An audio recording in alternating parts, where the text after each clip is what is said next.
Hi, welcome to Dish Delish. Today I'm making a rich, delicious heirloom tomato sauce. The ingredients and processing are simple. What's most important is finding fresh summer tomatoes. Lucky for me, I work with an amazing group of young people who've raised an abundant organic school garden with me. We use the canned sauce from our summer tomatoes to have pizza parties, make tasty dishes like butter chicken, and we have fresh salsa for 2 months all summer long. Why don't you meet some of my students? Hi, I'm Arushi. And I'm Ted. And welcome to the Big Picture Garden.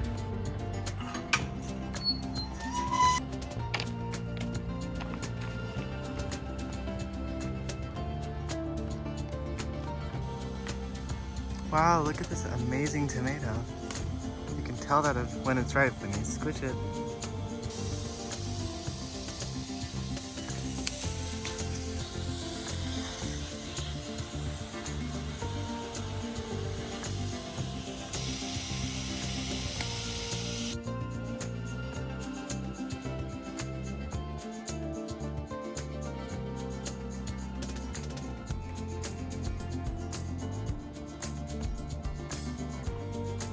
So this is our biggest beefsteak. This is a Paul Robeson, very rich and meaty.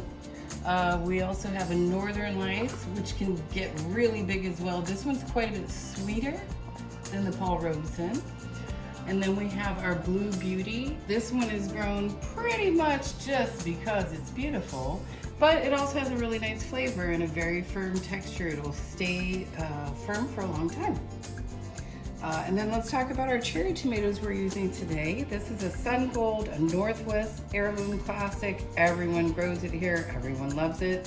Very sweet when they get to this nice ripe orangish color. And then our other cherry, which is more of a saladette type, a little bit bigger cherry. That one is called Camp Joy, my Uncle Harold's very favorite tomato. Speaking of Uncle Harold, another thing that we grew in our garden is Uncle Harold's garlic. These are straight from our Bellevue Big Picture Garden, and they are big, beautiful, and delicious.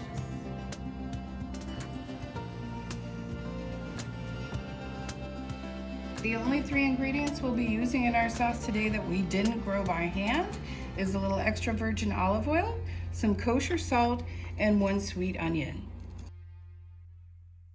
Our cooking utensils today are going to be a really large pot, our Cuisinart, although you can cut by hand if you don't have one, or use a blender, a large wooden spoon, and a chef's knife. So I've already peeled our garlic up. I used 2 heads today. That should be just about perfect for a recipe. I'm also going to use a really large sweet onion. One of the few things we did not grow in our garden this year. And I'm just going to rough chop this because it's going to end up going in the Cuisinart, but we don't want to have any large pieces left over. So give a nice rough chop.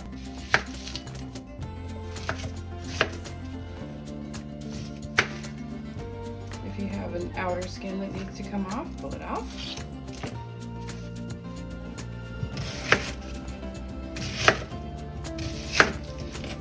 We're ready to get our garlic and our onions into the Cuisinart.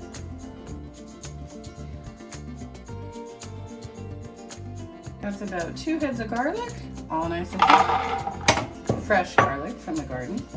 Let's give that a quick buzz because we want that chopped really small.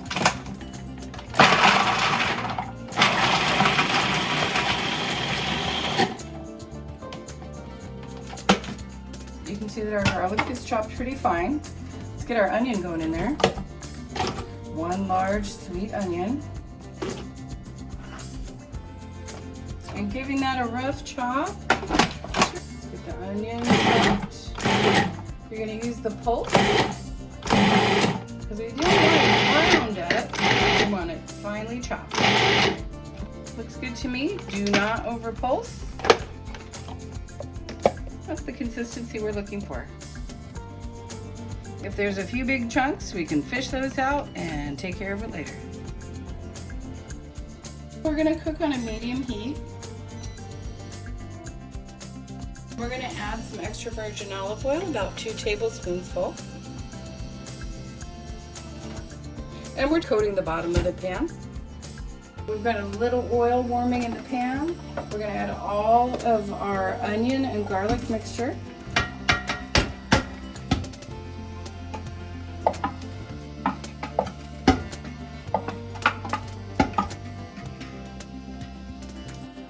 And we're just gonna let that warm up. You know, turn the heat up just a little bit to get our pan sizzling. And I'm gonna add just a little bit of kosher salt right now. We don't wanna add too much. That's about a teaspoon. That's gonna help us sweat the onions and garlic and get them cooked down just a tiny bit.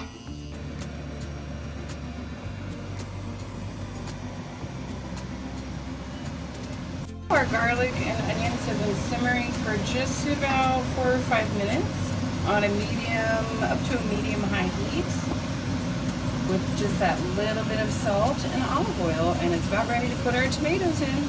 I think we're good.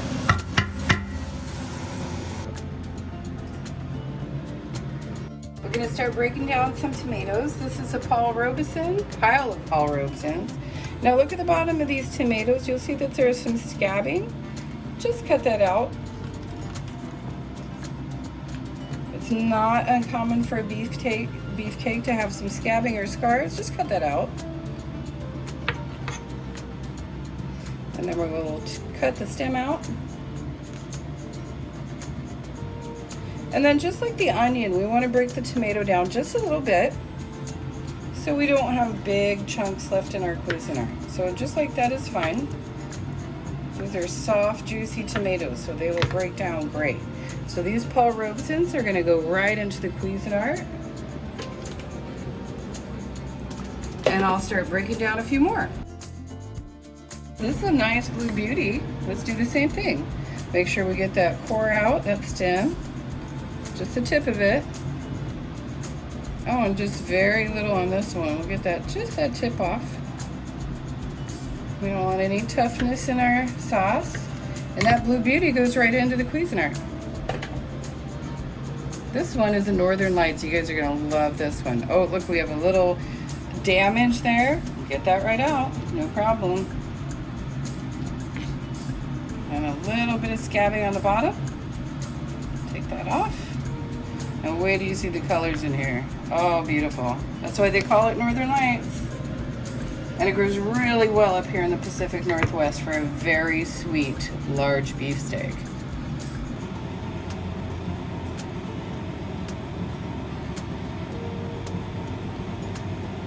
This one here is called Camp Joy.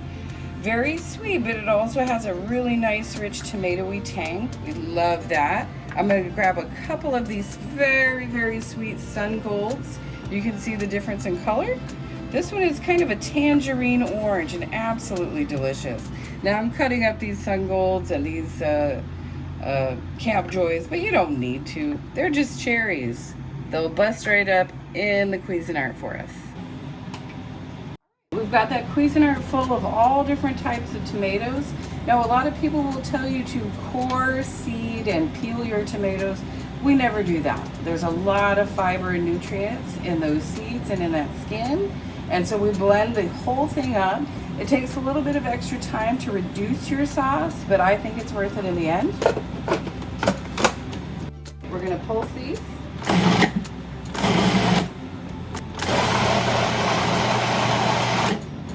I think we have a nice chop there. You can still see a little bit of chunk and some seeds in there. And it's time to pour it right into our onions and garlic. I'm going to turn our stove up just a little bit and let's get it in there. That's the first load. Stir that around really good and let it simmer while we get the rest of the tomatoes chopped and pureed.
use an immersion blender to just get some of the seeds and pulp out. Otherwise, you're just kind of chewing on seeds.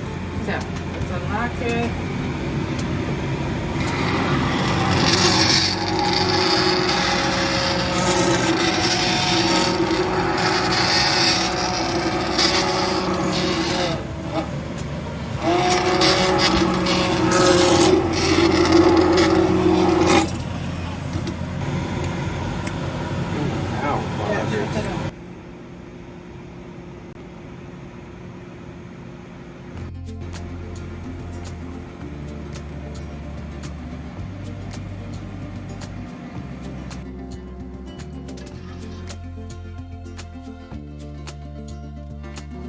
All right, let's get it into our jars.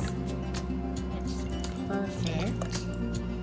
I'm using a jar. And just kind of ploop your sauce right down into your jar.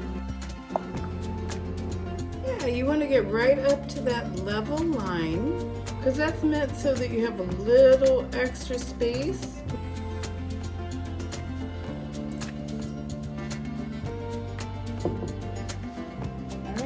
So the lids have been soaked.